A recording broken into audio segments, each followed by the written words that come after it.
Rastros de sangre, signos de vida, fulgores para el medioevo. A la Edad Media, que todavía abraza el siglo XVIII, se encuentra en los albores de un nuevo momento que a partir del siglo XIV se conocería como el Renacimiento. Para entonces, la incipiente sociedad feudal se preparaba a una eclosión importante que llevaría su economía, basada esencialmente en la labor agrícola, a una sociedad con una visión económica más urbana y mercantil, dando lugar a nuevas iniciativas culturales como el mecenazgo, que ayudaría a favorecer el progreso de la educación y de la cultura, favoreciendo la expresión artística y musical. Nuevas iniciativas culturales e intelectuales se habían ido gestando poco antes, como la fundación de universidades. Las mismas órdenes monásticas, aisladas en algún momento, tomaron iniciativas integrando su presencia en la vida cotidiana de la gente. Pocos saben, por ejemplo, que los cistercienses fueron a desecar zonas pantanosas y limpiar bosques para crear mejores espacios de vida urbana. El mensaje de la vida espiritual cristiana quería estar en el corazón de la vida social de los hombres. Pero para entender el mundo como Dios lo quería, había que nutrirse de él. Por eso se estimuló la educación espiritual centrada en el sacramento de la Eucaristía. Es en este panorama sediento de cambios y de enriquecimiento humano e intelectual que se van fundando universidades en distintas regiones de Europa en estrecha relación con la Iglesia. La Universidad de París, como se la conocía en la época, ya desde el siglo VII se había empezado a convertir en una sede importante para el estudio teológico y filosófico. Su fundación se ubica a mediados de ese siglo y tuvo como presidente de la misma al obispo de París. En este ámbito intelectual harían sus primeros pasos grandes pensadores. Uno de ellos sería Tomás de Aquino, el gran teólogo escolástico. Esta época vio también el nacimiento y la consolidación como centro de pensamiento a universidades que se fueron haciendo cada vez más ilustres, como Oxford, Cambridge, Salamanca, Coimbra, la Sorbona, Bolonia, entre otras. Sin embargo, ese apogeo intelectual no aminoró los conflictos campesinos y urbanos, tampoco apagó la efervescencia de las guerras feudales, ni menoscabó las herejías cada vez más frecuentes. Tomás de Aquino, de reconocidas dotes intelectuales y espirituales, iluminó el pensamiento filosófico y teológico de su tiempo. Buscando más luz para la comprensión de las verdades de la fe, rescató las enseñanzas de Aristóteles. Iluminó mayormente el pensamiento de San Agustín y de varios padres de la Iglesia, creando un modelo de pensamiento armónico entre estos autores, las enseñanzas de la doctrina católica y de los libros sagrados. Su enseñanza fue tan luminosa que papas como León XII, Pío XII, consideraron que su aporte era uno de los más seguros para comprender la doctrina católica. Su prolífica obra le atribuye al menos 800 títulos, entre los cuales su Suma Teológica seguramente es una de las más citadas. El siglo XIII es también el siglo que se engalana con la vida y obra de Giovanni Francesco Bernardoni, aquel místico y predicador italiano que sería mejor conocido como San Francisco de Asís. Él fue el iniciador de un movimiento de renovación espiritual cristiana que marcó el siglo XIII y cuya influencia llega hasta nuestros días. Estos breves atisbos revelan un anhelo espiritual importante. Muchas veces se piensa en la Edad Media como una época dormida, que se salvó gracias al Renacimiento, pero no es así. Hubo un bullir cuyo alcance no siempre estamos en grado de conocer. Gracias a la obra de predicadores como Francisco de Asís, Antonio de Padua, el pensamiento de Tomás de Aquino y la obra del mismo Dante Alighieri, todos asentados en el mismo siglo, se estudiaron a profundidad los escritos de la Iglesia, las doctrinas teológicas y las prácticas religiosas. En suma, la tradición cristiana tuvo un momento dorado, en el cual suceden además algunos acontecimientos peculiares que es menester conocer. Bolsena, Orvieto. En el año 1263, un sacerdote conocido como Pedro de Praga, sumergido en una época que se había propuesto discutir muchas verdades de la fe cristiana, tuvo una crisis profunda de fe, particularmente relacionada a la Eucaristía. Su pensamiento se hacía cada vez más confuso y dubitativo en cuanto al extraordinario misterio de la transustanciación, o sea, aquella mutación por la cual, durante la consagración eucarística, el pan y el vino se convierten en cuerpo y sangre de nuestro Señor Jesucristo. El tema seguramente era muy vigente para el buen sacerdote, pues había sido definido poco antes como dogma de fe, durante el Cuarto Concilio de Letrán del año 1215. Este pronunciamiento subraya precisamente la verdad de la transustanciación y al ser dogma era una propuesta para aceptarla y creer con solidez, no para dudar. Además, como sacerdote, Bruno de Bohemia sabía que un dogma se asentaba en la revelación y en la autoridad de quien lo proponía, es decir, el Papa. ¿Cómo dudar? Claro, no era el único. Otros también vacilaban. Algunos incluso negaban la presencia de Cristo en la Eucaristía. Si él lo comprendía, si se había formulado ese fundamento, era porque la época también sufría controversias y era necesaria la palabra clarificadora contra interpretaciones contrarias. A pesar de todo ello, su crisis continuaba, incrementando una honrada angustia.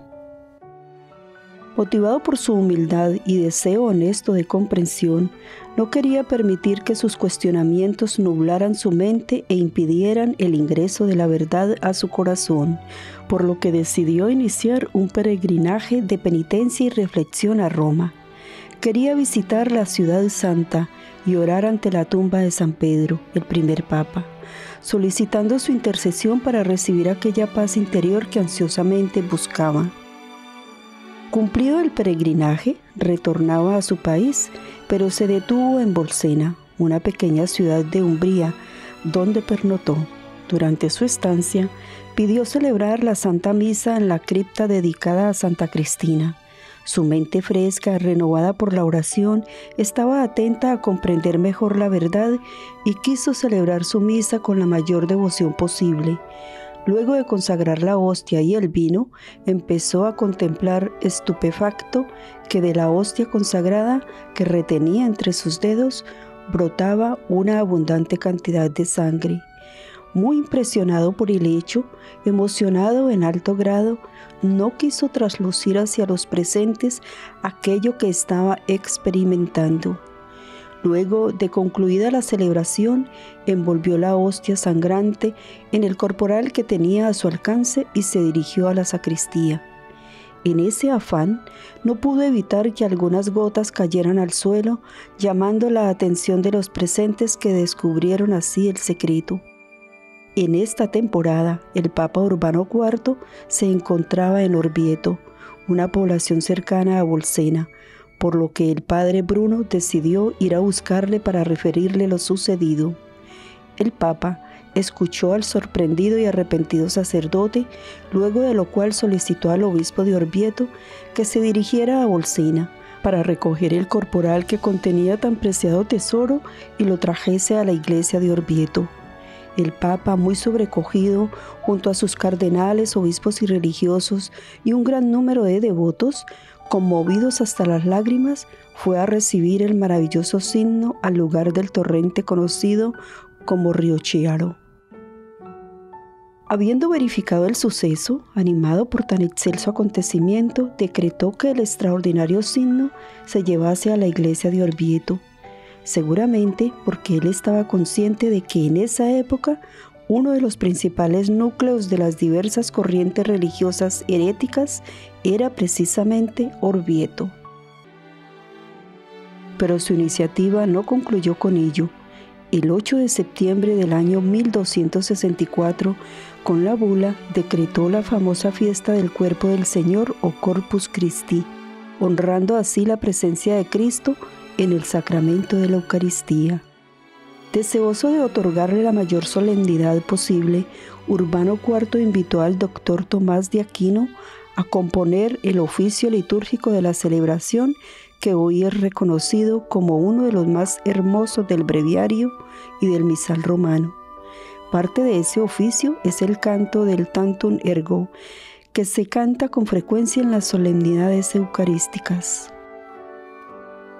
Según las fuentes consultadas, otro milagro eucarístico pudo haber motivado la decisión de establecer una festividad dedicada a la Santa Eucaristía. En España, cerca de Zaragoza, hay una pequeña población conocida como Daroca. He visitado el lugar y he revisado los documentos pertinentes, que en febrero de 1239 se verificó un fenómeno eucarístico en el que 6 hostias sangraron antes de un evento bélico. Como se puede reconocer en la fotografía, las mismas están pegadas a un corporal que en la actualidad se custodia en la bella iglesia de Santa María. La crónica refiere asimismo que en el año 1261, devotos de Daroca visitaron a este papa informándole sobre el suceso. Santiago Pantaleón, futuro Urbano IV, era muy devoto de la Eucaristía desde que vivía en Lieja, así que según los comentaristas, la experiencia de Daroca de 1239 podía haber también motivado la necesidad de dedicar una fiesta solemne al cuerpo de Cristo, cosa que hizo el año 1264. Esta solemnidad otorgó mucho resplandor a la devoción eucarística. Durante siglos, las procesiones públicas a través de ciudades y pueblos eran imponentes. A ellas participaban autoridades de toda condición civil y religiosa, además de la generalidad de la población. Luego de la Reforma Protestante, aún en el ámbito católico, se ha visto una disminución de estas valiosas expresiones de fe. Casia, año de 1330. Las montañas de Umbría y el verde de sus prados conforman un panorama pintoresco, apto para custodiar muchas novedades enriquecedoras para la vida de los hombres. Aquí, en Casia, todo creyente recuerda que es el pueblo conocido por una de sus principales hijas predilectas, cuyo cuerpo además descansa en la basílica, Rita de Casia. Pero en esta oportunidad el objeto de nuestra visita no es ella, sino otro acontecimiento eucarístico. La historia que descubrimos durante nuestra visita nos refiere que aquí vivió a mediados del siglo XIV un sacerdote agustino reconocido por sus virtudes de sabiduría y santidad. Es gracias a él que se conocen los detalles del rastro que pongo a consideración del lector. Durante sus funciones, el padre Simone recibió la visita de otro sacerdote que ha permitido el relato de su experiencia, pero no ha revelado su nombre. Mencionando que su vida sacerdotal estaba marcada por una indeseable falta de respeto a la Santa Eucaristía, sus celebraciones eran rutinarias, tibias, carentes de cualquier entusiasmo. Este estado de frialdad lo iban alejando de Dios, de su congregación y sobre todo de su sacerdocio. En cierta oportunidad, el sacerdote tibio fue requerido por un enfermo a quien tendría que suministrar la Santa Comunión. Preparándose para este servicio, en vez de servirse de un portaviático para llevar la sagrada forma, la colocó entre las páginas de su breviario. Se dirigió a la dirección deseada y empezó a preparar al enfermo para recibir la Eucaristía. Cuando abrió su libro para tomar la hostia, se sintió sorprendido e impactado al constatar que las páginas en cuestión estaban cubiertas de 2 manchas redondas de sangre que brotaban de la misma hostia consagrada. Conmovido por dicha experiencia, fue a buscar inmediatamente al padre Simoni, a quien refirió el hecho. Arrepentido, oró junto al santo sacerdote, a quien además entregó las 2 páginas que contenían la marca sólida de la hostia sangrante. La fotografía muestra la hostia en una custodia y señala el lugar donde se venera este milagro eucarístico en Casia. Muchos peregrinos visitan el lugar, particularmente aquellos que identifican su actitud fría, indiferente y rutinaria con la del sacerdote indolente. En la misma capilla hay una hermosa imagen casi tamaño natural de Cristo mostrando su corazón, y esta presencia tiene un sentido, pues hablar del corazón de Jesús significa hablar de su corazón eucarístico.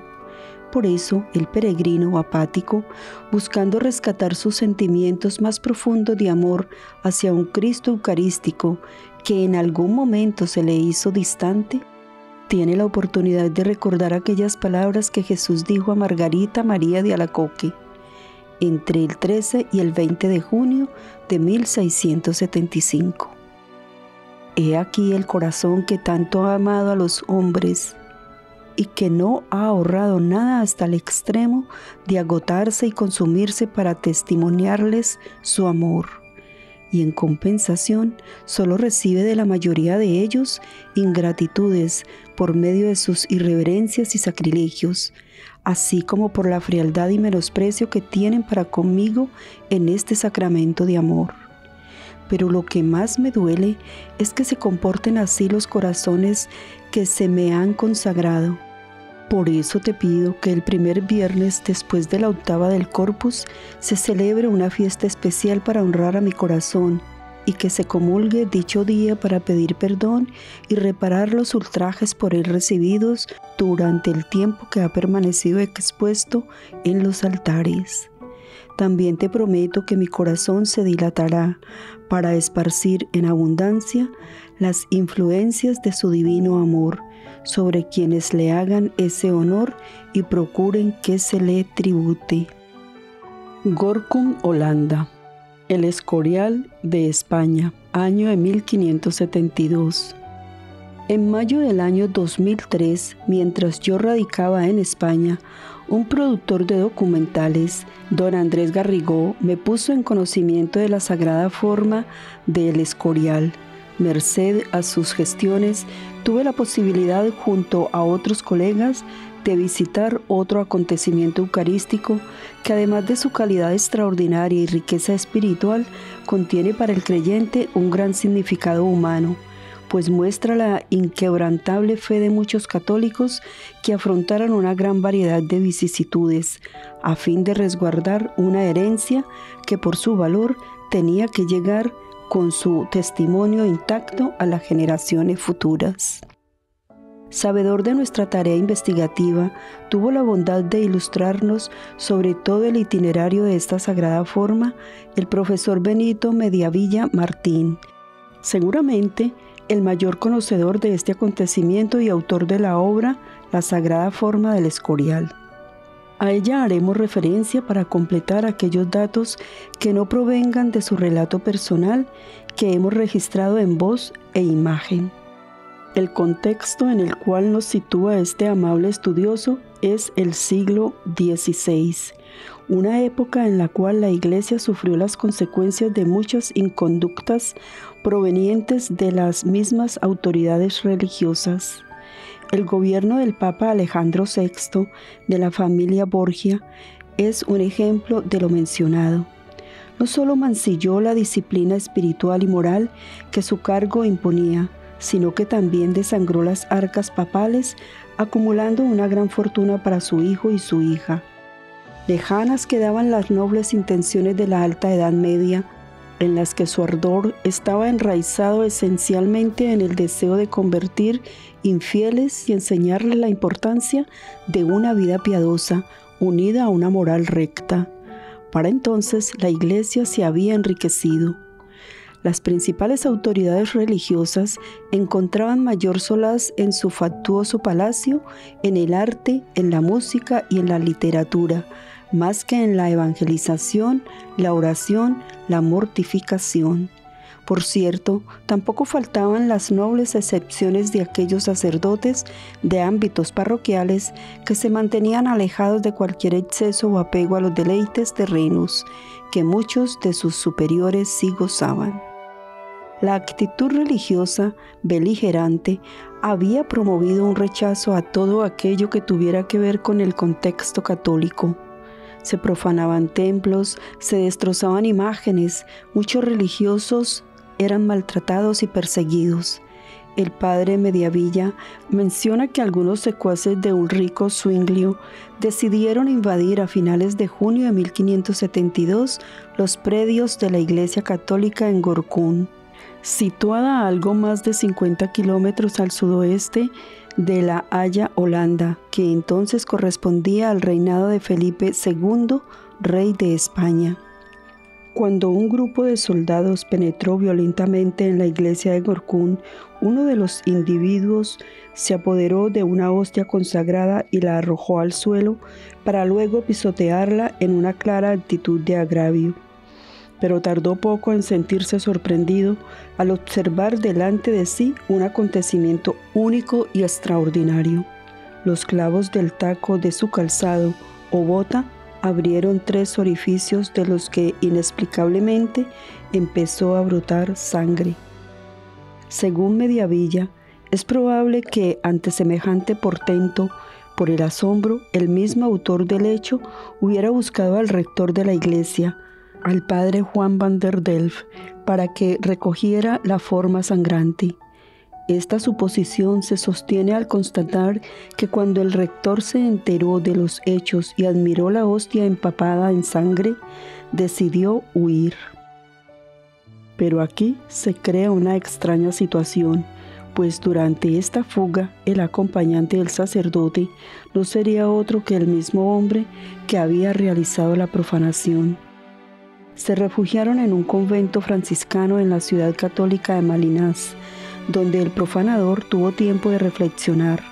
Motivado por las exhortaciones del superior, se convirtió a la religión católica y seguramente conmovido por la experiencia de la que fue protagonista en el mismo convento franciscano, recibió el hábito y se hizo religioso. 400 años más tarde, en una capilla muy bella y digna, esta hostia herida está delante de nosotros. Es el testimonio silencioso de aquella época afrentosa y vejatoria donde, en nombre de Dios, los hombres se perseguían hasta darse muerte, mientras el propio Cristo presente y vivo en la Eucaristía sangraba ante unos hijos que nuevamente volvían a crucificarlo. Pero hay un hecho que embellece esta historia de profanación, sangre y persecución. Las personas devotas que desde 1572 hasta nuestros días custodian este patrimonio, permitiendo que a través de Viena y Praga llegara a España, no escatimaron esfuerzo ni riesgo para preservar una reliquia maravillosa que para el creyente unía de manera concreta el cielo con la tierra. Oremos a nuestro Señor Jesucristo para reparar por tantos agravios hechos a su presencia en la Eucaristía. Oh preciosa sangre de Jesucristo, presente en todos los sagrarios del mundo entero, yo te amo, te alabo, te adoro, te creo y te espero. Te pido perdón por los que no te aman, no te adoran, no te desean, no te creen y no te esperan. Amén.